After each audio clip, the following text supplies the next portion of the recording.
The system for how damage is calculated and how much damage is taken in Path of Exile 2 is a complex order of operations that has a few very important changes from how it's calculated in PoE 1.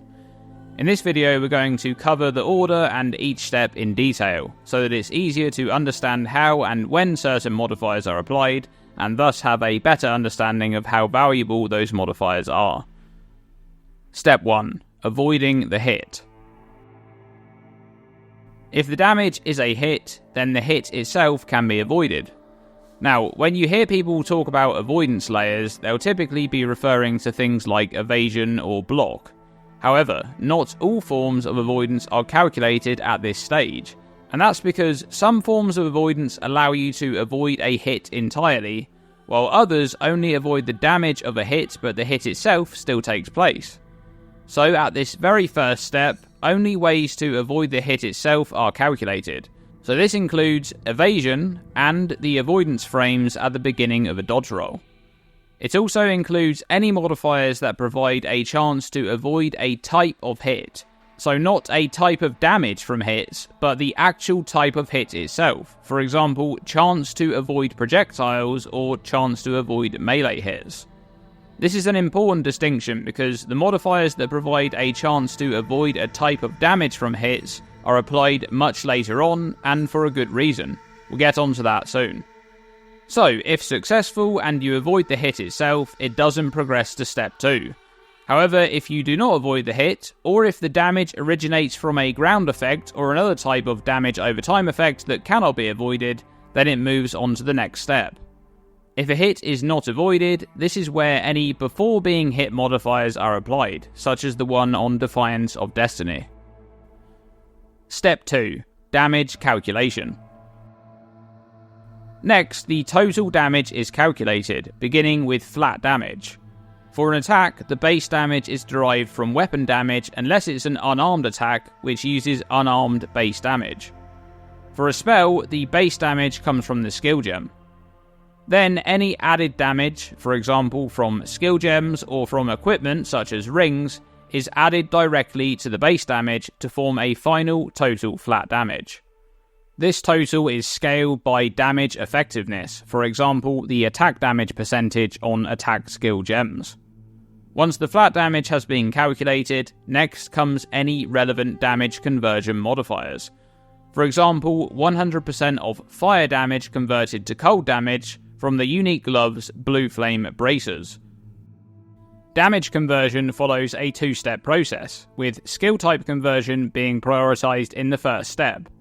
Skill type conversion is any conversion from the skill gem itself or any linked support gems.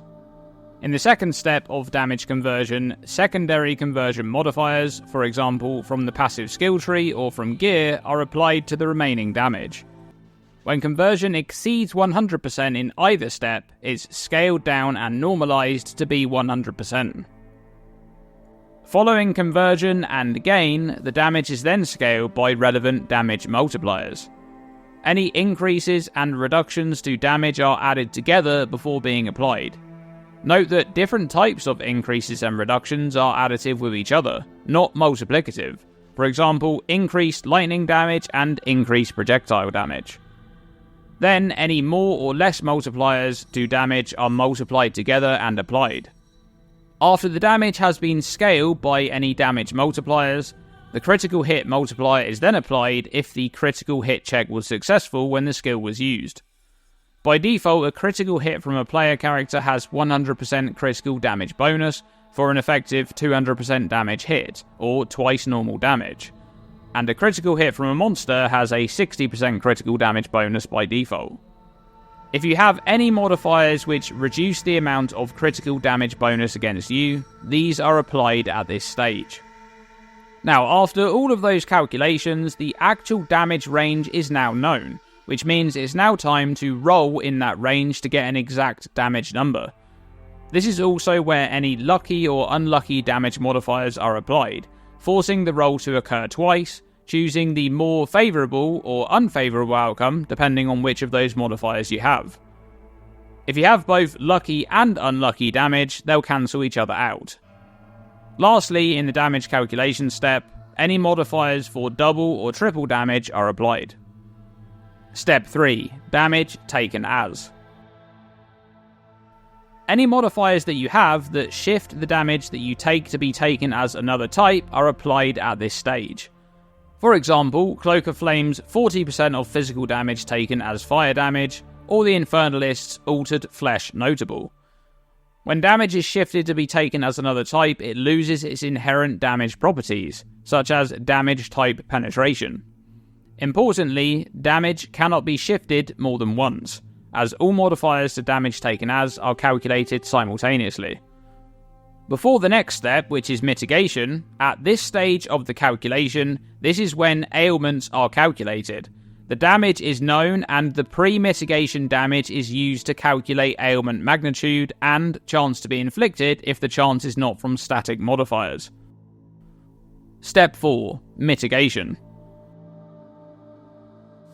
At this stage, damage reduction and resistance modifiers are applied to the damage. Firstly, any immunities are applied, such as Chaos Inoculation, which prevents the damage entirely. Then, any damage-specific avoidance modifiers, such as Perfidy's Chance to Avoid Physical and Chaos Damage from Hits modifiers. Notice this avoidance modifier happens at this stage rather than at the start of the order of operations, and that's because any damage that's avoided in this way is counted as prevented damage, but the hit still takes place. Next, the damage reduction from armor and additional physical damage reduction modifiers are applied to physical damage. Importantly, the damage reduction from armor can only mitigate the damage from hits, whilst additional physical damage reduction can also mitigate damage over time.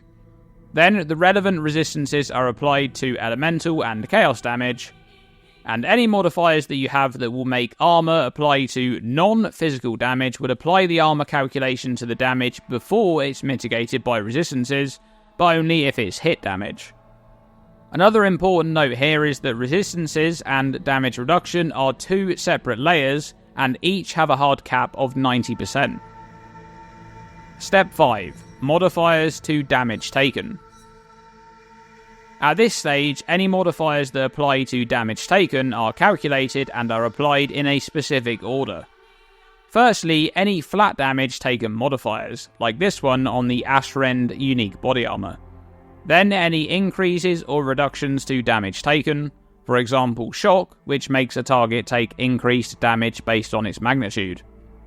And lastly, any more or less damage taken modifiers, such as the Bulwark Keystone, which makes your dodge roll grant 30% less damage taken from hits.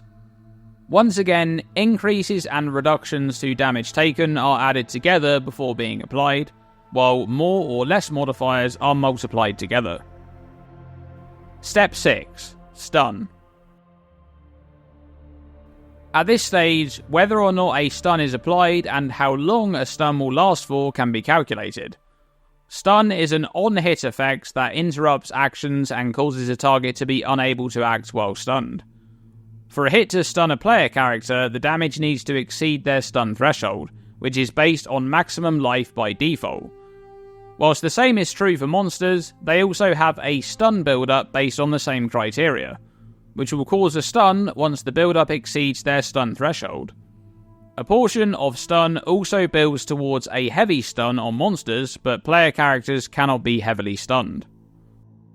Step 7. Blocking the damage. Block is applied at this stage, and you'll notice how far along in the order of operations we are compared to evasion or dodge roll avoidance, and this is because of a few very important reasons. If a hit is blocked, all of the damage from that hit is prevented by default, but the hit still takes place. However, any on-hit effects that would have resulted from that hit are still inflicted, such as being stunned or being frozen by that hit. And this is why block must be factored in so late in the order of operations, because the damage of a hit must be known before it can be blocked, to be able to calculate how much damage is prevented and the magnitude of any on-hit status effects that are applied by a blocked hit. Blocked damage counts as prevented damage for the purpose of any mechanics that interact with this stat, such as the made to last notable. Step 8. Final damage taken and loss of resources. Once the final damage taken is known, it now must be dealt to the entity, and this is done in a specific order. Firstly, any modifiers that make damage be taken from a different entity before you, such as the Infernalist's Infernal Hound minion, or the Warbringer's Wooden Wall notable. If damage dealt to those entities would kill them, any remaining damage is redirected back to you. Next, any buffs that take damage before other resources, for example the Witch Hunter's Sorcery Ward ability. And then, any amount of guard you have resulting from charms or other mechanics such as the Olroth's Resolve unique flask. After that comes the normal resources, firstly Energy Shield. Any non-poison chaos damage dealt to Energy Shield will remove twice as much. If the damage deals enough to fully deplete ES, or if it bypasses it, then after Energy Shield is Life. And at this stage, any mana before life modifiers such as Mind Over Matter take effect. Any remaining damage is then removed from life, and at this stage, anything that prevents life loss from damage is applied. For example, the Blood Mage's Grasping Wounds Ascendancy notable. One thing to note here is that if the instance of damage is damage over time that doesn't hit, such as a ground effect, it will follow the same order of operations as in this video, but it will skip any steps that are specific to hits, such as stun and block, as it cannot interact with those steps. And that's it, the full order of operations for damage calculation and damage taken in Path of Exile 2. There's some subtle but really crucial differences in there compared to PoE 1. I hope this was a useful video to help to understand the value of certain modifiers and when to utilise different mechanics. Thanks for watching this video, and as always, stay tuned and stay safe.